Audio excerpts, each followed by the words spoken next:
Magandang araw sa inyo. Ako po si Dr. Miguel Santos, ang inyong lingkod, isang doktor na nag-aalaga sa ating mga nakatatanda.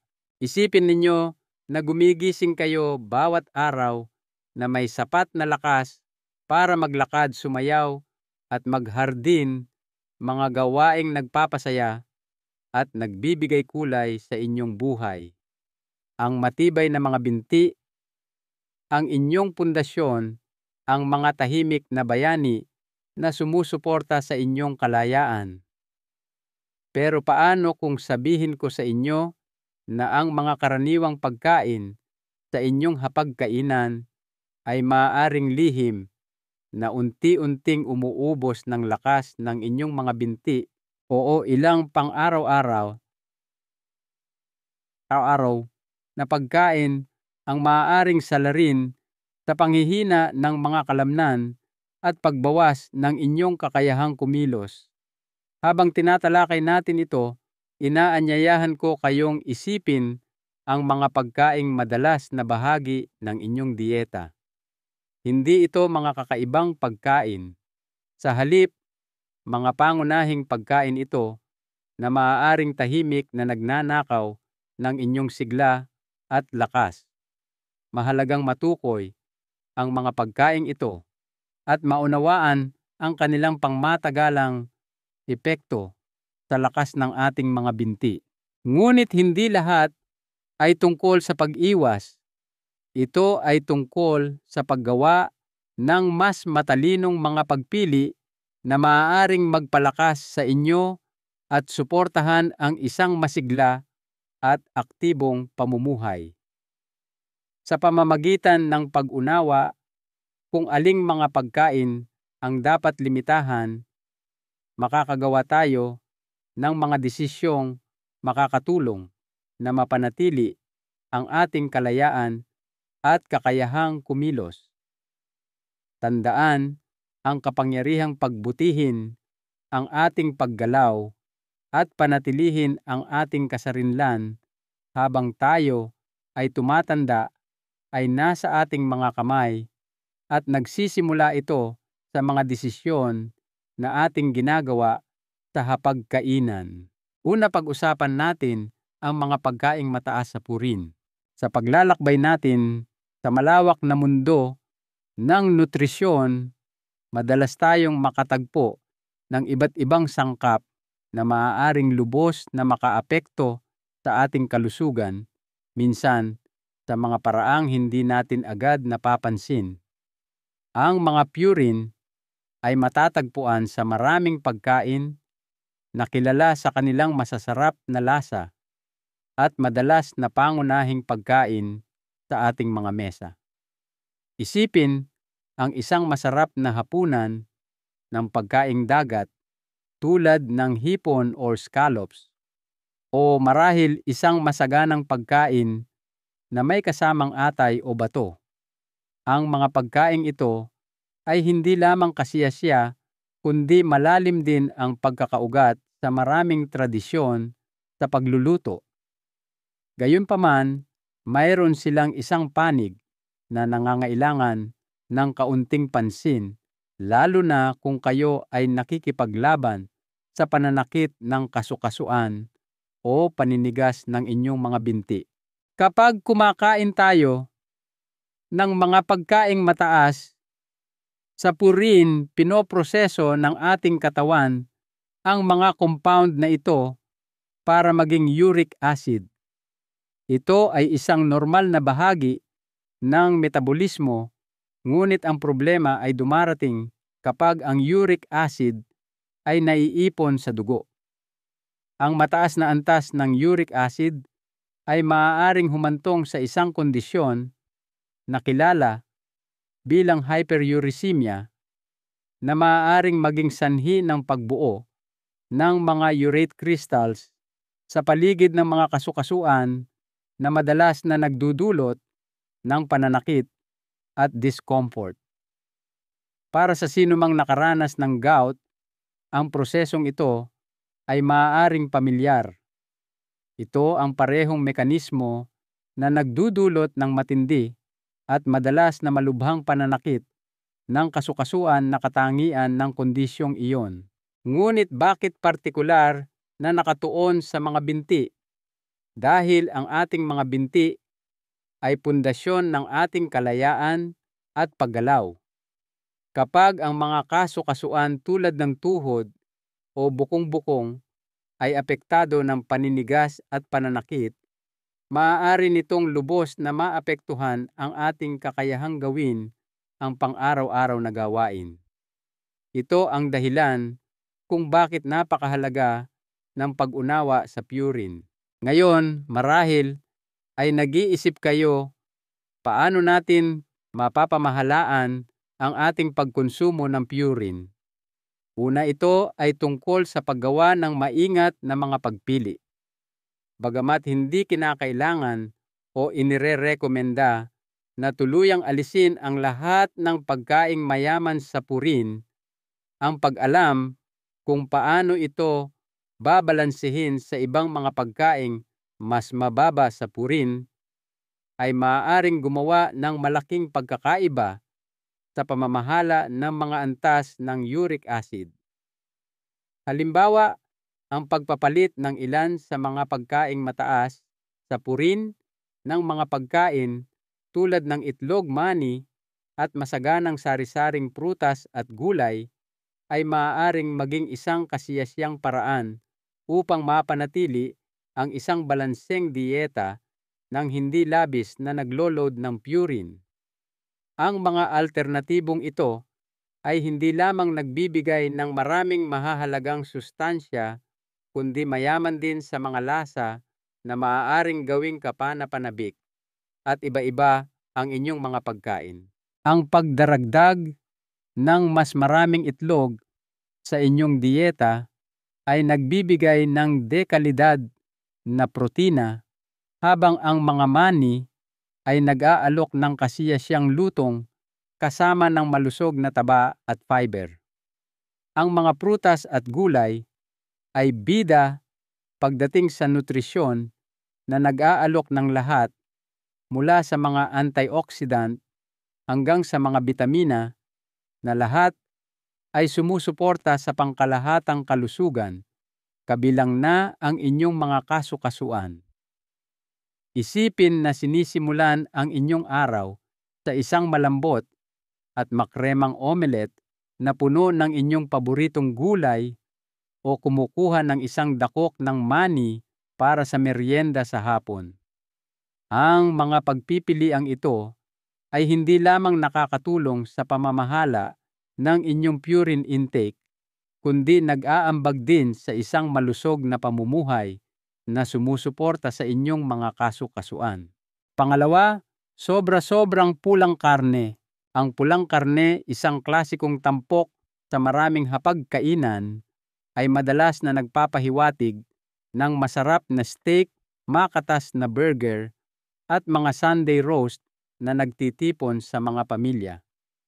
Ito ay mayaman sa protina at mahahalagang sustansya na ginagawa itong isang kaakit-akit na pagpipilian para sa maraming pagkain.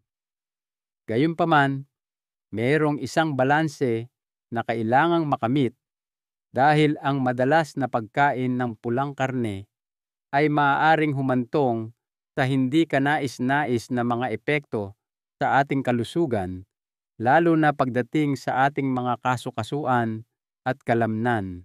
Isipin na nag-e-enjoy sa isang magandang hapunan kasama ang mga mahal sa buhay kung saan bida ang pulang karne. Nakakabusog, hindi ba? Ngunit kapag ang ganitong mga pagkain ay nagiging regular na pangyayari, maaaring mag-ambag ito sa pagtaas ng pamamaga sa buong katawan. Ang pamamaga na ito ay maaaring magpatigas ng inyong mga kasukasuan at magpalala ng pananakit ng kalamnan na maaaring dahan-dahang lumitaw na ginagawang hindi komportable ang mga simpleng gawain tulad ng paglalakad sa umaga o pag-akyat sa hagdanan. Ang koneksyon sa pagitan ng pulang karne at pamamaga ay nasa mataas na antas ng saturated fats at mga compound tulad ng purines at advanced glycation end products na maaaring magpasiklab ng mga nagpapaalab na reaksyon sa inyong katawan. Sa paglipas ng panahon, ang talamak na pamamaga na ito ay maaaring humantong sa patuloy na discomfort na nakakaapekto sa inyong paggalaw at kalidad ng buhay.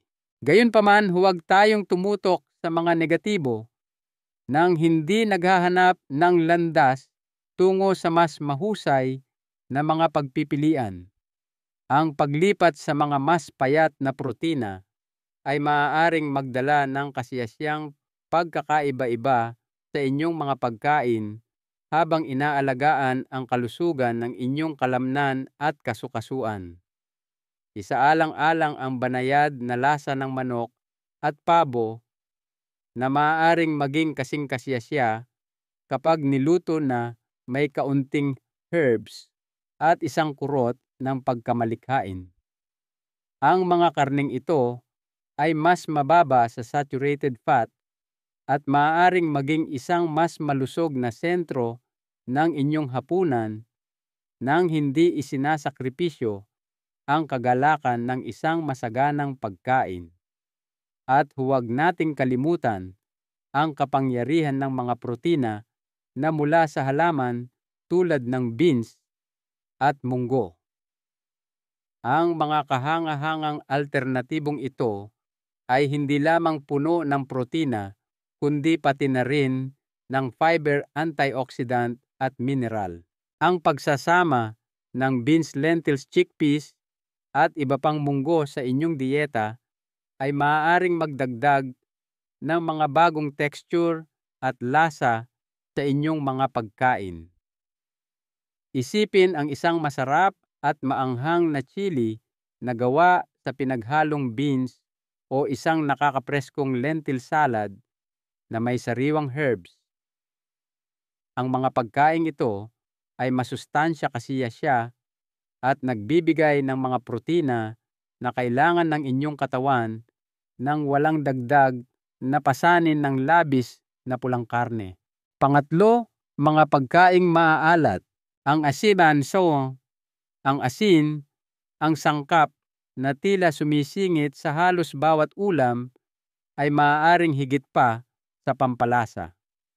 Ito ay maaaring isang lihim na nag-aambag sa ilang mahahalagang issue sa kalusugan. Bagamat ang isang kurot dito at doon ay nakakatulong na ilabas ang lasa ng ating mga pagkain, ang labis na pagkonsumo nito ang talagang kailangan nating bantayan.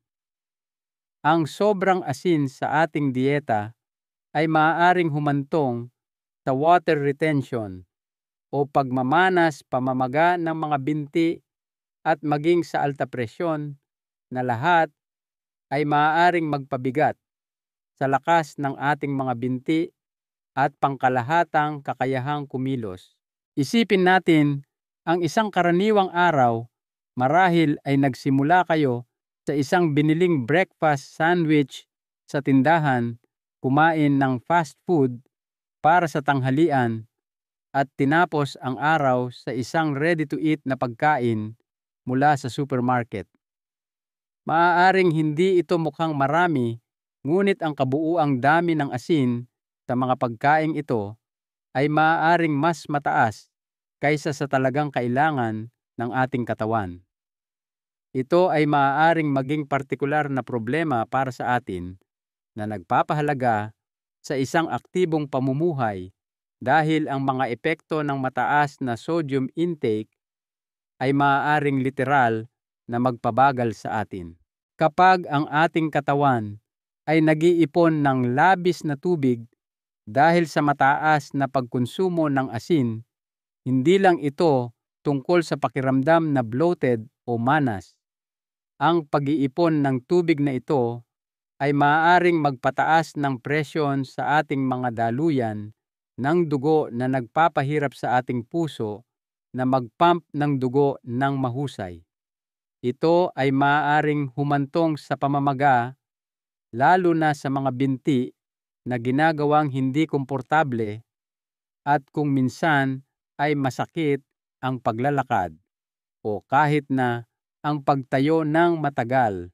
Gayunpaman, isipin na binabago ang inyong mga pagkain sa pamamagitan lamang ng pagpapalit ng mga sangkap na mataas sa asin ng mga makukulay na halamang gamot, pampalasa o isang patak ng kalamansi o lemon. Hindi lang ito tungkol sa pagbabawas ng asin. Ito ay tungkol sa muling pag-iisip kung paano natin tinitimplahan ang ating pagkain upang mailabas ang natural nitong sarap. Halimbawa, isipin na nag-iihaw ng manok na may rosemary, thyme at kaunting olive oil o pinasisigla ang isang salad na may isang piga ng sariwang katas ng kalamansi at isang dakok ng tinadtad na sariwang herbs tulad ng basil o cilantro. Ang mga alternatibong ito ay nagbibigay ng bugso ng lasa ng tinamam ng hindi umaasa sa asin at mayroon pa silang sariling mga benepisyo sa kalusugan. Ang paggamit ng mga herbs at pampalasa ay hindi lamang nagpapahusay sa lasa ng inyong mga pagkain, kundi nagpapakilala rin ng iba't ibang mga antioxidant at sustansya na maaaring makatulong na mapabuti ang pangkalahatang kalusugan. Pang-apat, mga pagkaing pritong lubog sa mantika. Mayroong isang hindi maikakailang tukso sa ginintuan at malutong na labas ng mga pagkaing pritong lubog sa mantika. Maging ito man ay French fries, chicken wings o crispy donuts, ang pang-akit ng kasiyasiyang lutong ay halos universal. Gayunpaman, habang ang mga pagkaing ito ay maaaring magpasaya sa ating panlasa, nagdadala sila ng ilang hindi gaanong masarap na epekto sa kalusugan, lalo na pagdating sa ating paggalaw at kalusugan ng kasu-kasuan. Ang pangunahing alalahanin sa mga pagkaing pritong lubog ay nakasalalay sa uri ng taba na ginamit at sa proseso mismo ng pagprito. Marami sa mga pagkaing ito ay inihahanda gamit ang mga langis na mayaman sa trans fats. Bagamat mahusay sila sa pagbibigay ng kanais-nais na kalutungan, ang trans fats ay hindi gaanong palakaibigan sa ating katawan. Ang pagkonsumo nito ay maaaring humantong sa pamamaga sa buong katawan, kabilang ang mga kalamnan at kasu-kasuan. Isipin sandali kung ano ang pakiramdam ng inyong katawan pagkatapos kumain ng isang pagkain na mabigat sa pritong lubog. Madalas mayroong pakiramdam ng kabigatan at pagkatamlay hindi lamang sa inyong tiyan, kundi sa buong katawan. Ito ang reaksyon ng inyong katawan sa mataas na antas ng hindi malusog na taba at mga compound na nabuo sa mataas na temperatura ng pagprito na nagsesenyas na mayroong mali. Gayunpaman, ang magandang balita ay may mga kasiyasiyang paraan upang makamit ang parehong textural satisfaction ng hindi isinasakripisyo ang inyong kalusugan. Ang pagpapalit ng pagpipritong lubog sa pag-bake o pag-ihaw ay maaaring magbago ng inyong mga pagkain mula sa mga panganib sa kalusugan tungo sa mga tagapagtaguyod ng kalusugan. Halimbawa, sa halip na iprito ng lubog ang manok, maaari ninyong subukang i-marinate ito sa inyong paboritong herbs at pampalasa at pagkatapos ay ihawin ito hanggang sa maging perpekto. Ang resulta, manok na basa-basa at malasa sa loob na may kahangahangang kasiyasyang texture sa labas. O isaalang-alang ang simpleng patatas. Sa halip na ilubog ito sa mantika para sa fries, hiwain ito ng manipis haluan ng kaunting olive oil at ng inyong napiling pampalasa at i-bake sa oven. Makukuha ninyo pa rin ang hinahanap-hanap na lutong na may kaunting taba lamang. Ang pagyakap sa mga paraan ng pagluluto na ito ay hindi lamang tungkol sa pag-iwas sa trans fats. Ito ay tungkol sa muling pagbuhay ng isang relasyon sa pagkain na gumagalang at nagpapalusog sa inyong katawan. Ang pag-bake at pag-ihaw ay nagbubukas ng isang spectrum ng mga lasa na madalas na tinatakpan ng pagprito. Pinahihintulutan nilang lumabas ang tunay na esensya ng pagkain na pinahusay ng usok o ng caramelization ng mga natural na asukal sa ilalim ng mataas na init, mga proseso na hindi lamang nagpapalakas ng lasa kundi nagpapanatili rin ng mas maraming sustansya ng pagkain. Panlima, mga refined carbohydrates. Mayroong isang bagay na nakakaginhawa sa pagkain ng isang malambot na hiwa ng puting tinapay o pagpapakasawa sa isang matamis na pastry. Ang mga pagkaing ito ay pangunahin sa maraming dieta pinahahalagahan para sa kanilang pagiging simple at ang kasiyahang idinudulot nila. Gayunpaman, gaano man kasarap ang mga pagkaing ito, nagdadala sila ng mga nakatagong kahihinatnan na maaaring hindi naaayon sa ating mga layunin para sa malusog na pamumuhay. Ang mga refined carbohydrates tulad ng mga matatagpuan sa puting tinapay, pastry at iba pang mga prosesong pagkain ay may mas malaking epekto sa ating katawan kaysa sa ating inaakala. Kapag kumakain kayo ng ganitong uri ng pagkain, mabilis itong natutunaw at nagiging asukal na humahantong sa mabilis na pagtaas ng inyong blood sugar levels. Hindi lamang ito isang alalahanin para sa mga nagbabantay ng kanilang sugar intake.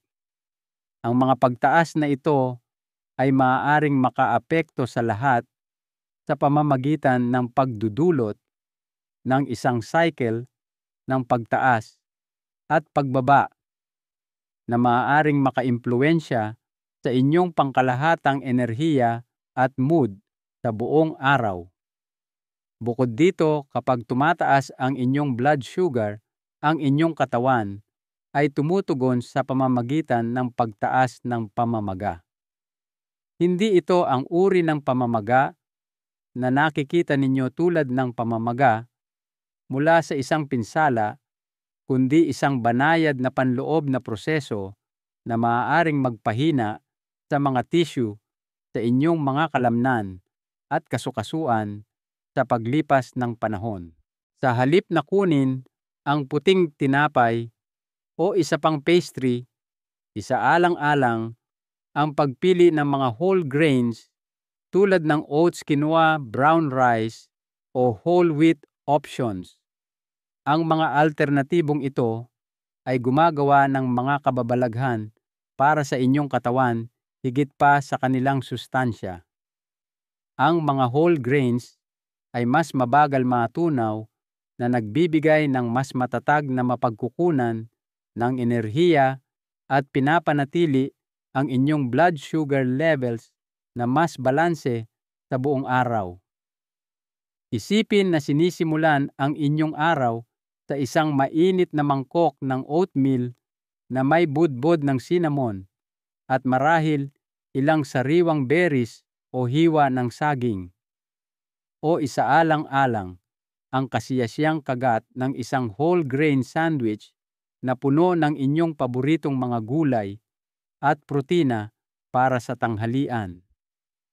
Ang mga pagkaing ito ay hindi lamang nagpapalusog sa inyo, kundi nagbibigay din ng mga complex carbohydrates na kailangan ng inyong katawan upang mapanatili ang matatag na blood sugar at mabawasan ang pamamaga.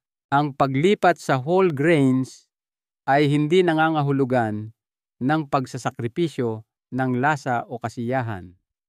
Sa kabaligtaran, nagbubukas ito ng isang bagong larangan ng mga posibilidad sa pagluluto.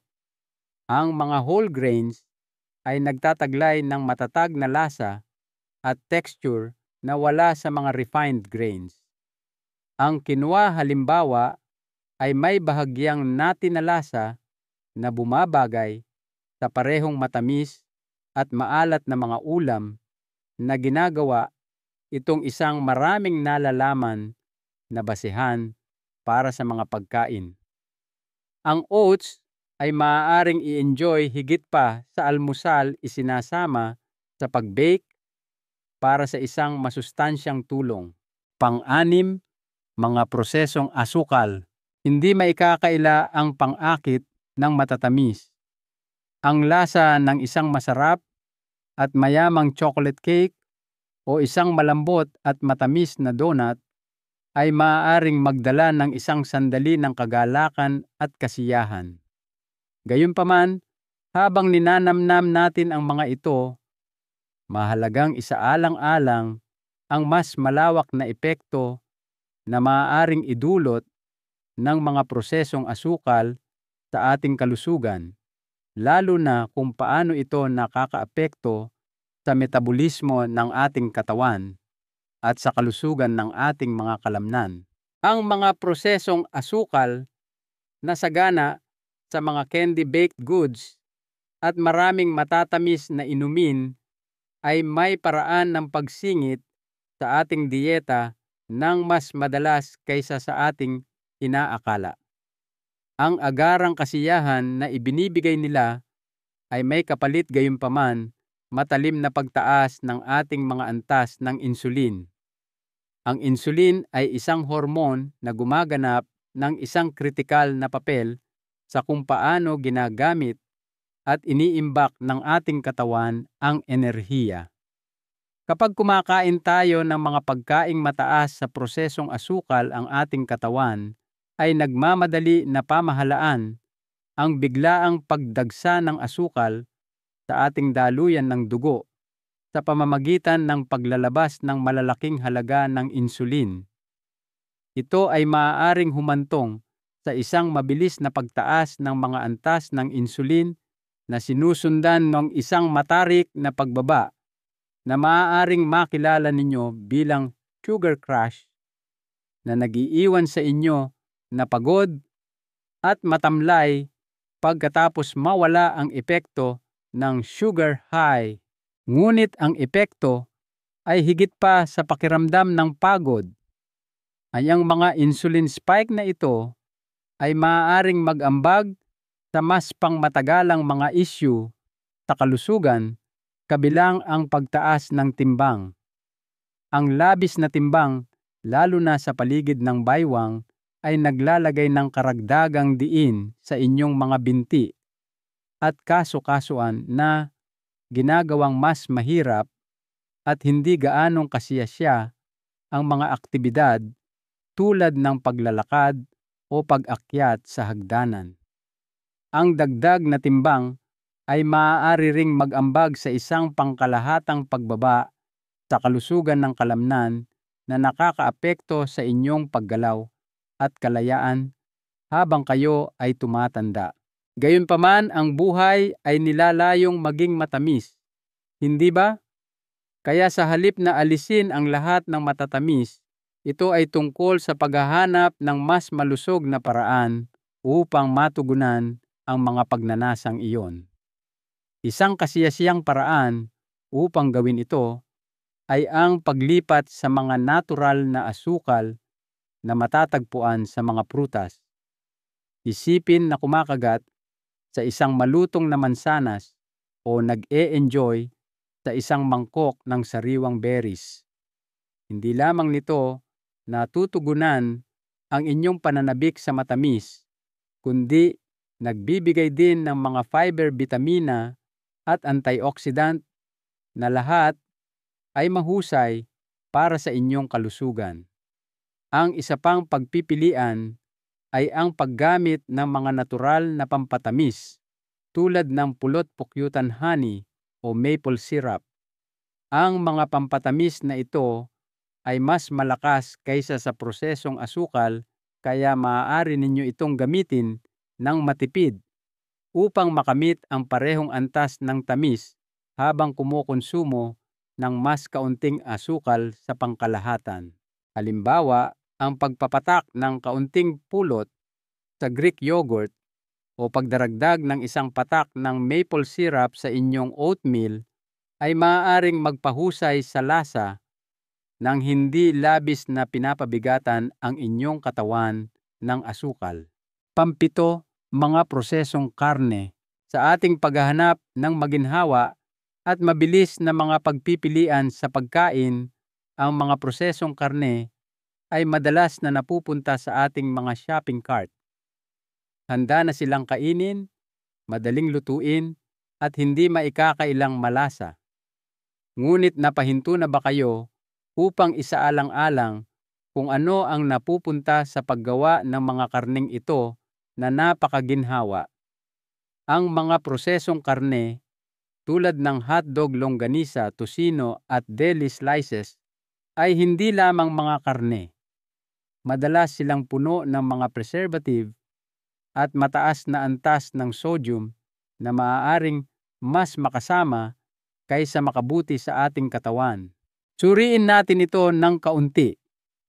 Ang mataas na nilalaman ng sodium na karaniwan sa mga prosesong karneng ito ay maaaring humantong sa pagtaas ng presyon ng dugo at pag-iipon ng tubig na naglalagay ng karagdagang diin sa inyong puso at sistema ng sirkulasyon. Ang mahinang sirkulasyon ay hindi lamang nagpapabagal sa inyo.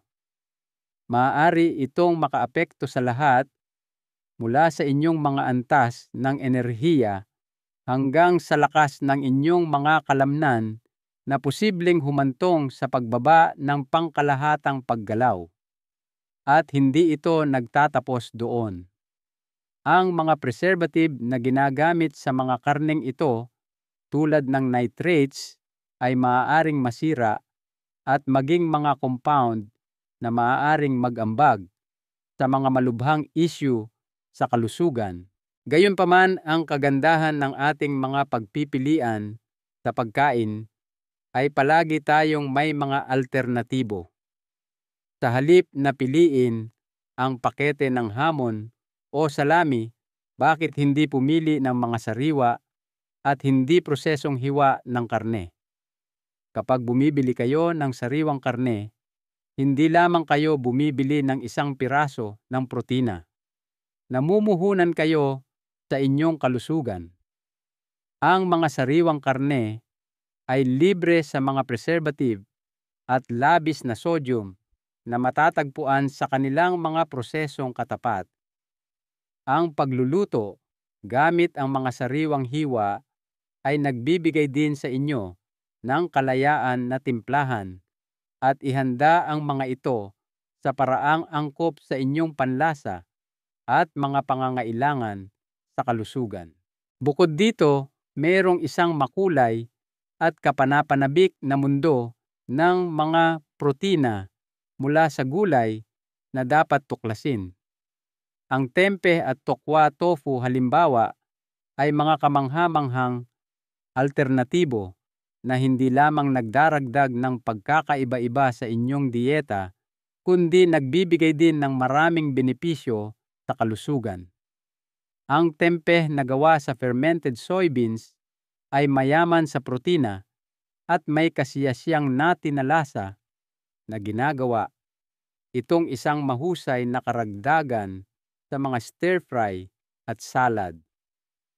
Ang tokwa sa kabilang banda ay napaka-versatile at sumisipsip ng mga lasa ng maayos na ginagawa itong perpekto para sa halos anumang ulam mula sa mga smoothie hanggang sa maanghang na curry. Ang pagsasama ng mga mas malusog na alternatibong ito sa inyong mga pagkain ay maaaring magbago ng inyong dieta. Isipin ang isang stir-fried tempeh na may malutong na gulay o isang tofu scramble na kasing-kasiyasya ng anumang ulam na gawa sa karne. Ang mga pagpipiliang ito ay nagbibigay daan sa inyo na mag-enjoy ng iba't ibang lasa habang inaalagaan ang mga pangangailangan sa nutrisyon ng inyong katawan. Konklusyon, ang pagkaing pinipili ninyo araw-araw ay higit pa sa pagbibigay kasiyahan sa inyong gutom. Ito ang nagbibigay lakas sa inyong buong katawan at gumaganap ng mahalagang papel sa kung paano ninyo nararanasan ang buhay, lalo na habang kayo ay tumatanda. Ang paggawa ng mga may kaalamang pagpili tungkol sa inyong dieta ay maaaring makabuluhang magpahusay sa inyong paggalaw sigla at pangkalahatang kasiyahan sa inyong pang-araw-araw na gawain. Sa pamamagitan ng mulat na pagpili ng mas malusog na pagkain at pag-iwas sa mga nakahahadlang sa inyong pisikal na kakayahan, hindi lamang kayo kumakain ng iba. Pinipili ninyong mamuhay ng mas masigla at aktibong buhay.